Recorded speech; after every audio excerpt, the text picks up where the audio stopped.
Bismillahirrahmanirrahim. Assalamualaikum warahmatullahi wabarakatuh.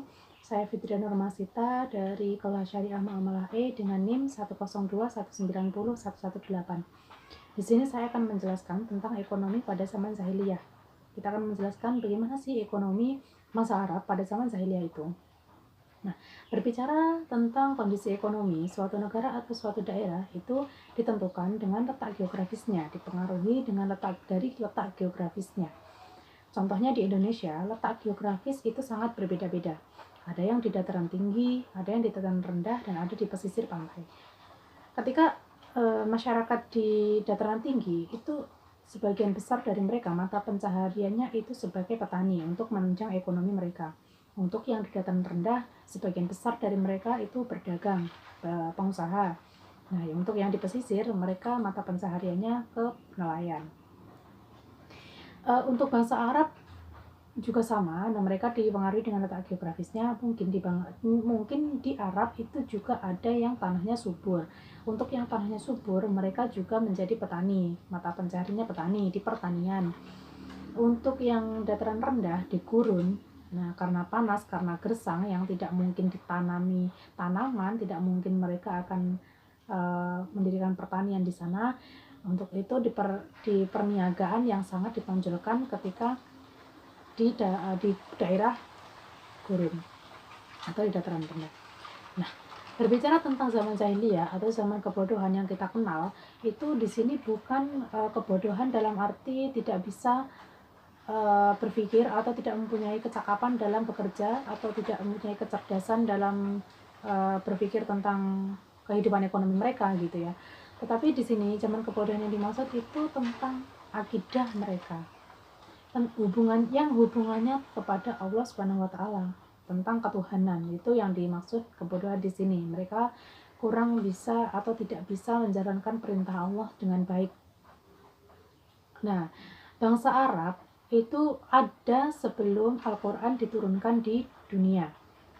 Nah, mereka sudah memiliki kemampuan atau kecakapan dalam berbagai hal ya di lapangan, dan mereka itu sudah sangat maju dalam penunjangan ekonomi mereka. Mereka sudah sangat maju dalam hal pertanian, dalam hal perniagaan, dalam hal perusahaan, dalam hal apapun. Nah, bahkan sebagian dari mereka itu sudah ada yang bisa membangun gedung, membangun benteng, membangun rumah gitu. Nah, ada juga sebagian dari mereka itu yang bisa atau yang maju dalam pembuatan obat-obatan. Nah, itu mereka sudah ada yang bisa membuat obat-obatan sendiri.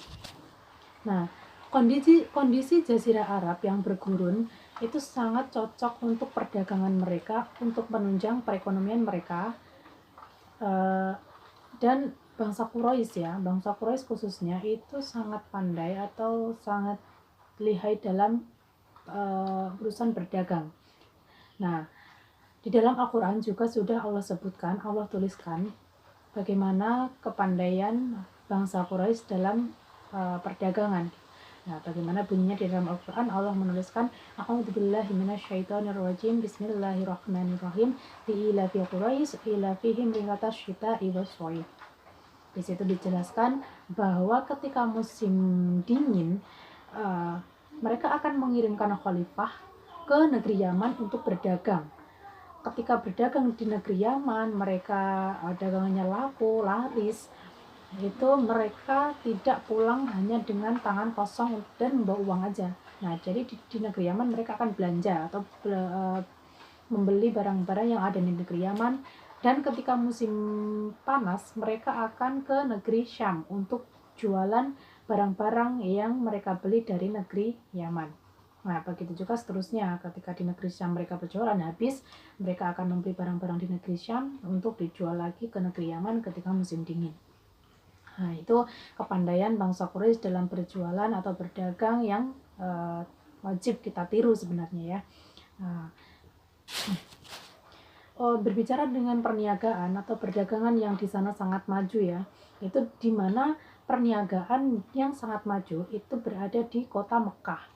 Jadi di kota Mekah itu ada 4 bulan di mana perdagangan mereka itu sangat ramai. Jualannya itu di bulan Zulqa'dah, Zulhijjah, Muharram, dan bulan Rajab, atau yang dikenal dengan bulan Asyurul Hurum. Nah, mereka kenal dengan bulan haram. Nah, di bulan ini diharamkan adanya peperangan, adanya pertumpahan darah, adanya saling menyakiti, karena ketika peperangan itu ekonomi mereka itu akan hancur. Kenapa? Jadi seseorang yang berperang itu otomatis mereka akan memerlukan peralatan-peralatan untuk berperang. Mereka akan membeli pedang, mereka akan membeli alat pertahanan diri, mereka akan membeli kuda untuk berperang. Nah, itu yang membuat perekonomian mereka hancur. Tidak ada perdagangan ketika peperangan, tetapi mereka telah menghabiskan uang mereka untuk membeli alat-alat peperangan. Nah, makanya ketika bulan ini perekonomian mereka atau perdagangan mereka itu sangat ramai karena tidak ada peperangan dan karena di sana yang terkenal juga perniagaan. Nah, di sana juga terdapat pasar ukas. Jadi pasar ukas di bulan Di bulan ini tuh ada pasar ukas, dan dengar-dengar pasar ukas ini juga masih ada sampai sekarang. Nah, faktor yang mempengaruhi Mekah memiliki peranan dalam perdagangan yaitu ketika negeri Yaman di selatan itu pindah ke Mekah karena negerinya dijajah oleh bangsa Habsyi dan bangsa Persia. Nah, sehingga perniagaan atau perdagangan di laut itu dikuasai oleh penjajah. Nah, karena perpindahan itu, perpindahan bangsa Yaman ke Mekah itu sangat menguntungkan bagi penduduk Mekah. Kenapa?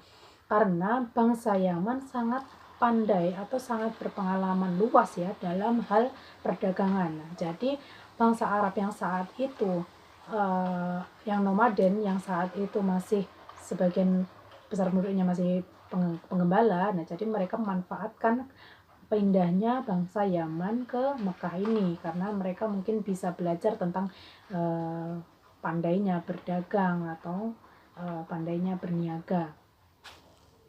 Nah, karena bangsa Arab tadi yang sebagian besar penduduknya masih bekerja sebagai penggembala, kadangkala mereka juga menjadi pengawal para kafilah dagang yang umumnya itu dari perkotaan. Nah, sedangkan Arab bagian selatan yang kondisinya yang letaknya di perkotaan atau di pesisir itu mereka lebih bergerak di bidang perdagangan atau perniagaan. Nah, perdagangan ini mereka lakukan sampai ke negeri India, ke negara India, Indonesia, dan Cina. Sekian materi yang dapat saya sampaikan mengenai ekonomi zaman jahiliyah. Jika ada kurangnya, saya pribadi mohon maaf. Jika ada salah kata, saya mohon maaf. Terima kasih sudah memberikan kesempatan. Wassalamualaikum warahmatullahi wabarakatuh.